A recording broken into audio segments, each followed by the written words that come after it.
Sup. My name is Ray for the Yu-Gi-Oh! Council, and this is Essential Reprints. We make this every single month, like once per month kind of thing. And basically what this is, a little intro for you guys who are first-timers. I know there's a bunch of new subscribers, since why. So what this video basically is about is cards that should see a reprint. Now, if you see that we didn't do a certain card, it's because we may have covered it on the last month, or we're saving it for next month, or we're just looking at stuff. Now, two of them I was going to mention today have just been reprinted because it is the day of the Battle Pack 2 launch. So those cards are Chaos Hunter and Forbidden Dress. So those two were just reprinted, technically in our standards, for 9 Konamis.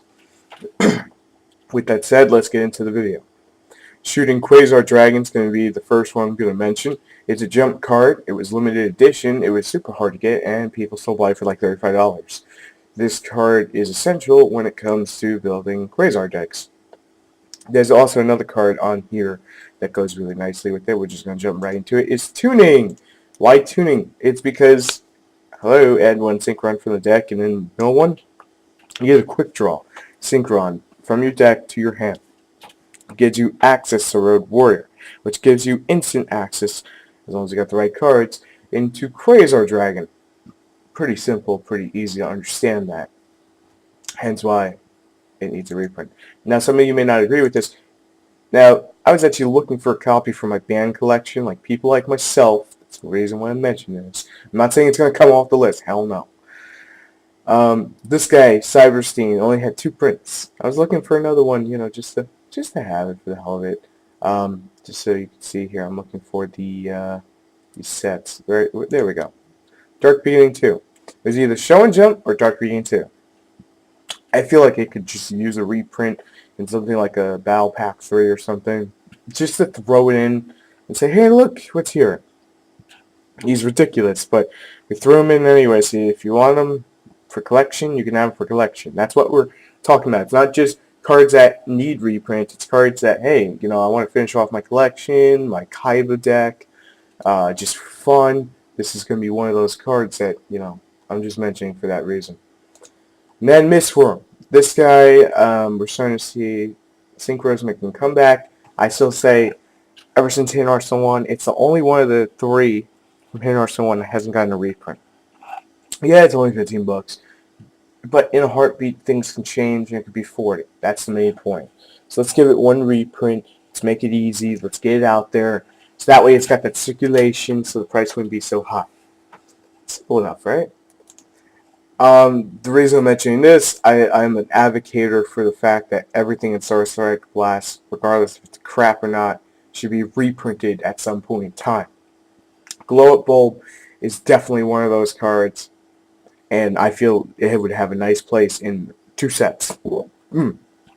Sorry, it's a good disease. It would be Legendary Collection 3, or it would be, I'll explain that in a second, or Battle Pack 3. If we get a Battle Pack 3, which we should, because the sales already of Battle Pack 2 are looking really nicely. But Glow Up Bulb here, it's a Yusei card. That's how I always looked at it, you know, because Yusei used it good. No, but it worked really nicely, so some people say, hey, you know, I just want a Glow Up Bulb to have a Glow Up Bulb. I don't want to pay $20, $15. I want to pay $1 because it's a banned card. Or if the day ever came where it was okay to come off the ban list, then that would be a good point in time having it off the ban list. So, obviously enough, that's the reason why. Drago Sack, this goes without saying. We're getting Blaster, Tidal, Redox, and Tempest tins. The Redox and the Tempest are going to be wave 2. You can quote me on that shit. Comic-Con is a few days away, so we should have full confirmation on that. If not, then it'll be Comic-Con New York in August. So when I go, I'll definitely give confirmation. But I can see Konami pulling a 2.5 tin after E-Dragons have been properly hit in September, and then putting the tin out in January, and then basically just murdering the deck completely in like March. That's just me seeing these things. I don't know about you guys. I feel like it would make a great selling point as a 2.5 deck. It would allow people to actually run the Drago Sack and rank 7 decks, instead of just running Big Eye. You're probably going to get a reprint Big Eye, so this would be nicely with it, And we're going to have number 74, so, yeah. We're going to do cards that are going to be expensive. That's always how it is. I can see this being reprinted, but I'm going to mention it anyway. Black Ship of Corn again, I'm just going to mention it like every month. I can see it being reprinted in the tins because it's a manga card. Konami has stated that they're going to reprint the manga cards at some point in time, probably the tins. And usually it's a 6-month wait, so we're getting pretty close to that. This next one, Thousand Eyes Restrict, a lot of you going, I have my reasons. This is one of the lesser broken man cards if you hit limited instant fusion, just so like lower instant fusion, just so we see how Thousand Eyes, does, or it would be a test format where he comes back and then if he doesn't really do anything, which is not really going to do much. I mean, the biggest thing you can basically do is say, okay, I'm going to pay 1,000, jack your monster, punch, and then I'm going to die at the end of the turn. But pretty much, you're already in a losing situation if you have to do that. Most of the time, if you're playing Instant Fusion and you're giving up that one spot to your extra deck, that's a totally another different conversation. Then you're playing Instant Fusion already, so it's, to me, it seems balanced to a certain extent. Compare half the shit we're dealing with now, in all honesty. So I'd see a reprint coming if it came off the ban list, so hence I wanted to mention it. So just be safe. Foolish Barrel, not for a common edition, but for a hollow edition. Have you seen the prices on the hollow edition? Those things are like $30 a piece. Nice super, a nice ultra, hell, even a gold series. It's a little gold rim reprint that would be like $5 would be great for people who want to hollow out their deck and don't want to drop $30 on Foolish Barrel. It'd make it, see, that's the only reason. We're not just talking about cards that need reprints, we're talking cards that need upgrade reprints, so we're clear. Solar Recharge, I mentioned this before. If you're going to build a Lightsworn deck, this card's a pain in the ass to get half the time.